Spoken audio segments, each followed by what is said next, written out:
Is this W1 from LaoLiang, sent to me by my friends over at BAV, the best looking 1/8 scale car ever made from any brand? I think it's got to be in the running, don't you? In this video, now that this set is complete, we're going to talk about the build experience, including the instructions and the staging. We're going to talk about what I loved about this set. We're going to talk about what I think they could improve on. And we're going to answer the question that I keep getting asked in my DMs and on the comments of my videos.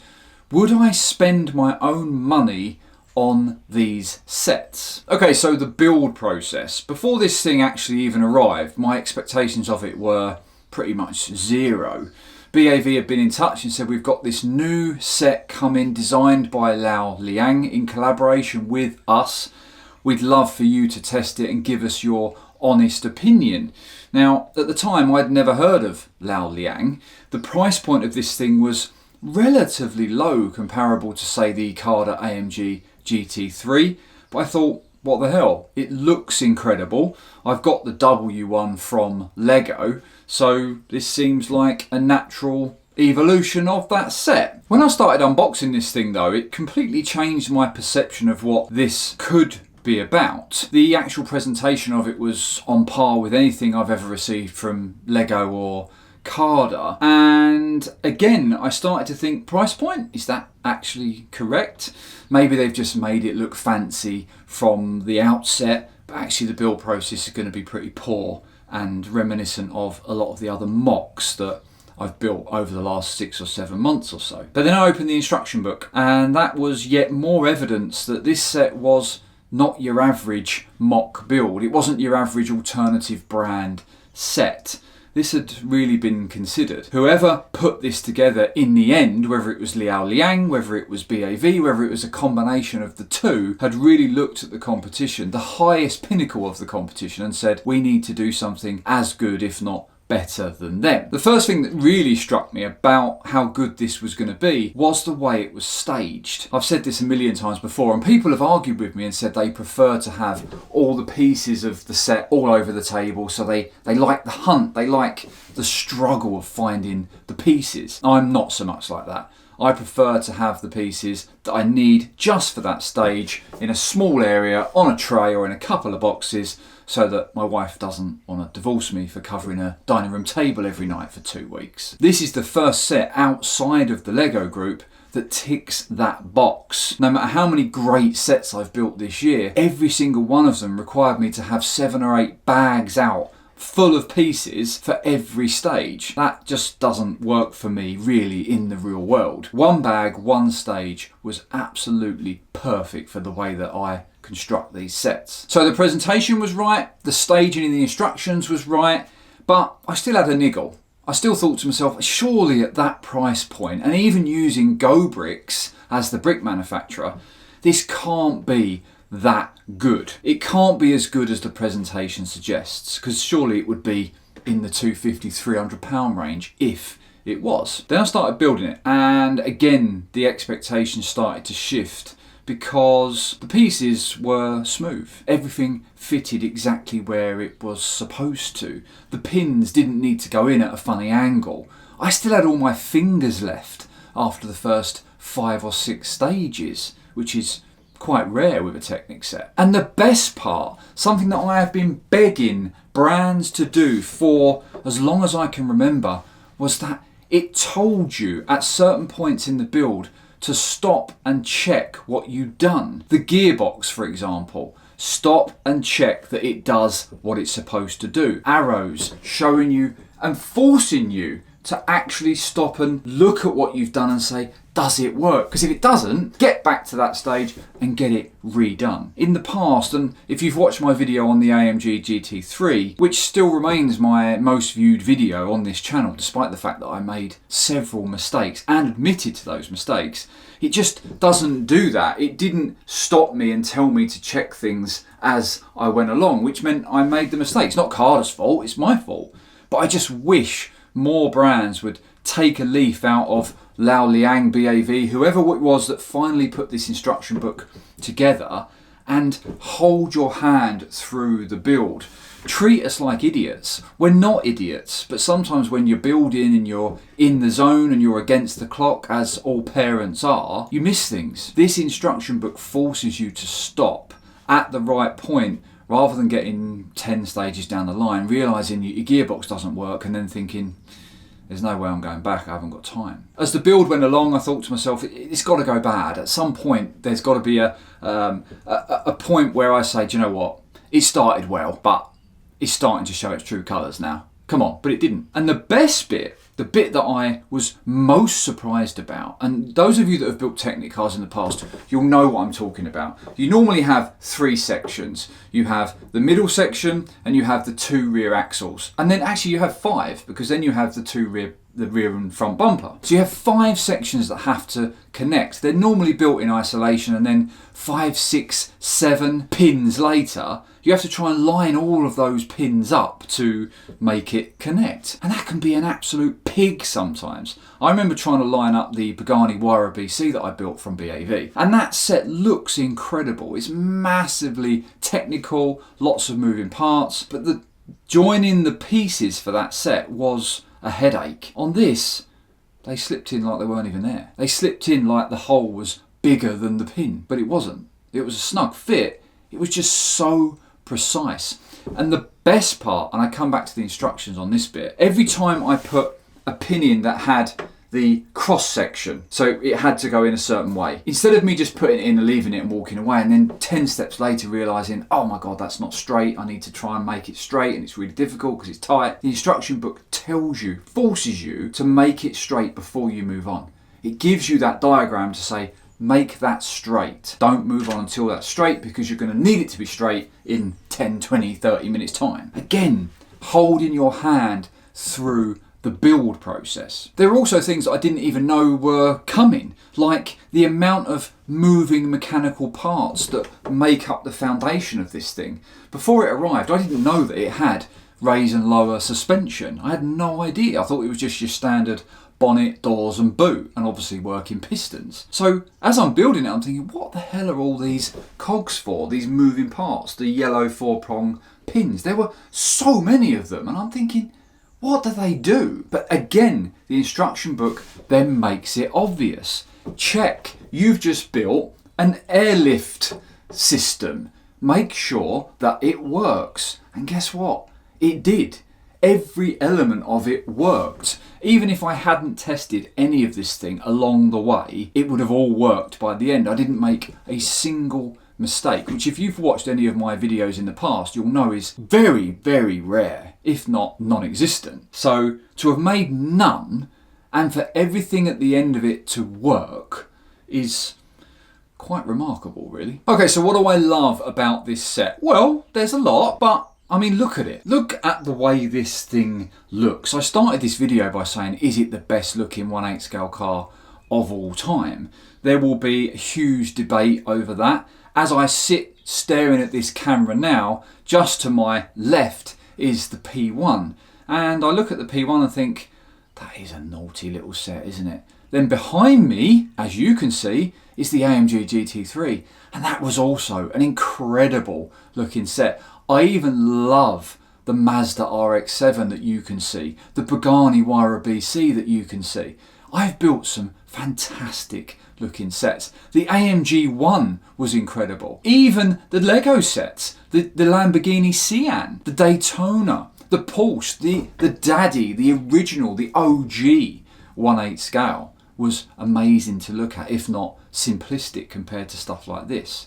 So is this the best looking? If it's not, what in your opinion is better looking? And while you're there commenting with your best looking 1/8 scale car, it's come to my attention that around 80% of the people that watch these videos aren't subscribed. And it's also come to my attention that around 70% of the people that watch these videos have watched them before. So that means that you're probably watching this video having watched one of mine before and potentially not subscribed. So do me a favour, if you like these alternative builds and you like seeing the reviews on these sort of sets, drop a little subscribe, put your thumbs up in there and help me continue to stay motivated to do these videos and build these sets. Anyway, back to what I love. Apart from the way it looks, for me it was all about the construction. I love the way the suspension rises and falls. That's something that I think LEGO need to absolutely look at in their future builds.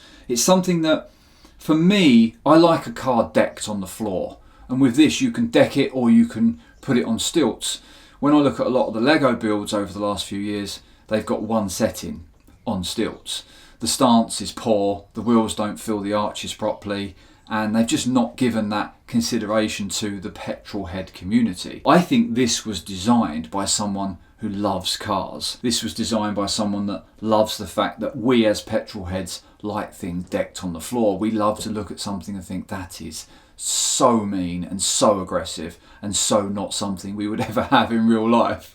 But if we did, it would look like this. I love the way the designer has made it complex enough to be respectful of the production car, but not so over-engineered that it makes it heavy and cumbersome. For instance, I've built sets over the last few months where the doors are so complex that they don't fit into the right position as they should. The hinges can't take the weight of the construction, which is a shame because the construction is a work of art, but it's let down by the fact it's just too heavy. This is a 4,200 piece set, so it's not simple. It's not industrial in its build like, say, the BMW M4 was that I built recently. But it's not overcomplicated so much to the point where it becomes a struggle, or pieces don't go in where you need them to go because you can't get your finger in there without chopping it off. Somehow they've managed to nail enough complexity and enough detail in every element, interior and exterior, without making it too much of a challenge. This build was probably my most enjoyable build experience of any of the 1/8 scale cars I've built over the last 6 months. And I've built some incredible sets. There's sets that have been more technical than this.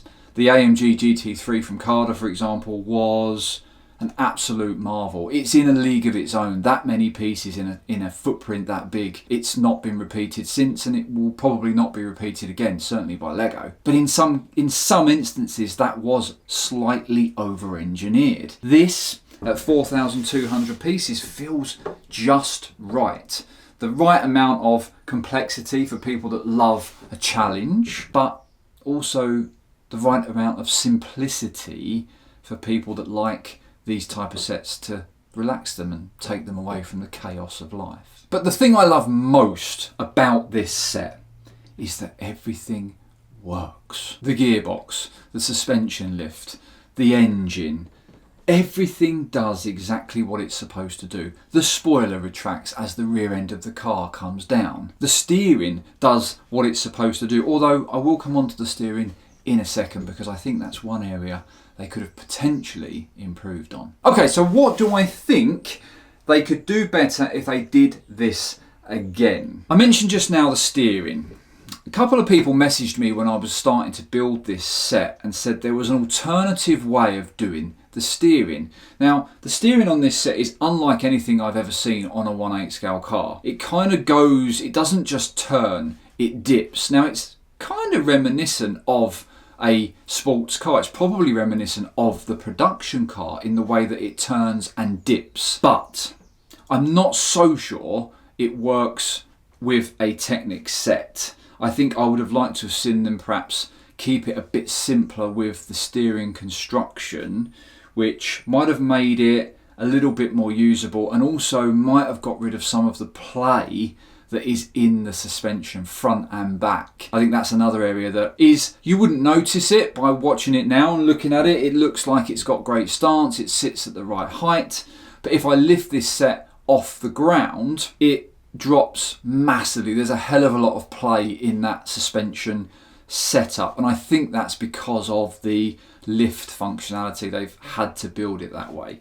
Again, if you've watched my videos in the past, I really don't care about stuff like that because once it's on my display, it's not going to move. It's just going to look great. But that is something I think perhaps could have been looked at slightly more closely. I'd also love for them to have done a little bit more with the rear bumper. If you look at the production car, just on these side areas here, you've got big sort of fins that come up.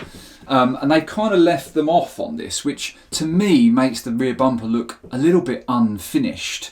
I would have loved to have seen that detailing just finish off that rear bumper to give it the final look from the rear. I think from the rear it looks like someone's taken half the bumper off, which is a shame, but not something that's a deal breaker, and certainly something when you're looking at it from the side you probably don't even realise. On a lot of the sets that I've built recently that have had power, they've put a lot of emphasis on the lighting setup. So they've had a lot of bricks in there that you can then put a small LED bulb behind and it lights up.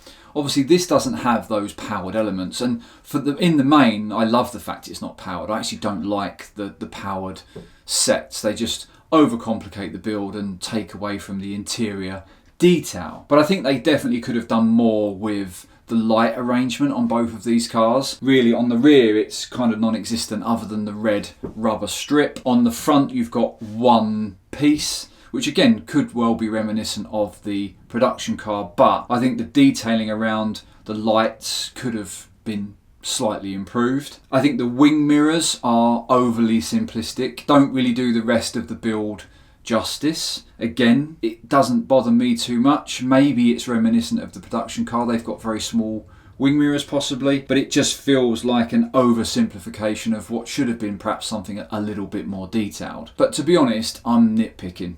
I'm finding fault to make sure this is a completely impartial review because this set was sent to me by BAV. I loved it. I loved every second of this build. It was my most relaxing 1/8 scale build of the lot. Is it the best? No, because it's not as detailed as some. But for me, as someone that likes brick sets to take them away from the chaos of life, this was perfect. The staging, the ease of construction, the way that it slipped together so effortlessly. There was no stress, absolutely no stress, no mistakes, and everything works. Okay, so would I buy sets like this and the Cada range that I've built and the other BAV sets that I've built over the last, been fortunate enough to build over the last few months? Would I pay good money for them out of my own pocket?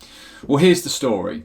Back in May last year, 2 months before my birthday was coming up, I sent my wife a link to the Cada AMG 1, which was the flagship model at the time. It was around 230 quid from Cada. And I said to her, that's what I want for my birthday. And obviously she gave me the typical jog on, I'm not spending that much on your birthday. But she probably would have done because she's that sort of wife. Then 3 or 4 weeks later, Cada reached out and asked if I wanted to test and review that set. I genuinely thought Christmas and birthday had come at once. I couldn't believe it. But that was on my birthday list. That was what I'd told her I wanted. I was willing for us as a family to spend that money on that set because I wanted it so much. It didn't matter to me whether it was Lego or not. It just looks so good. Would I have the amount of sets I've got now if I was paying for them myself? Absolutely not. I'm not made of money. I might have 2 or 3 of these 1/8 scale cars over the last 6 or 7 months, and that would be it. But now that I know what I know, particularly about the Cada range, and now particularly about this set here from BAV, and the other sets I've built from BAV over the last 6 months, particularly the 110 Apollo, which was a phenomenal build and the best RC brick set I've ever seen. And I absolutely would.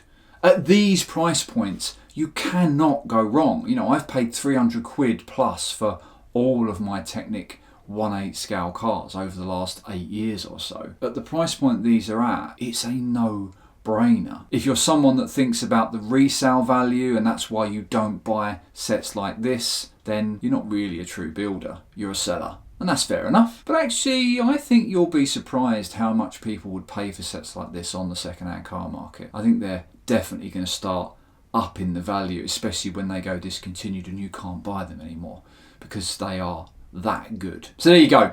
A full in-depth review of this set. People have asked me in the past why I don't record the build process.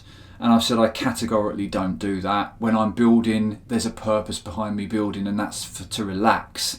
if I've got a camera in my face or I'm trying to figure out what angles and I'm putting, it takes the fun away from me, and I might as well stop doing this altogether if that was a requirement. Doesn't seem to be. None of you guys so far have actually asked me that question. It's more a TikTok thing. But if you are enjoying these videos and you do like watching the process and the reviews of these alternative brands, then hit that subscribe button. Don't be among the 80% that aren't subscribed, watching every couple of weeks. And I will see you hopefully next week with a bit of a roundup of what's going on in the cave and the sets that are coming. My goal is to do a video every week. It's not going to be easy, but hopefully, even if I've not got a set finished, there'll be something to talk about and something to show you anyway. Thanks for watching.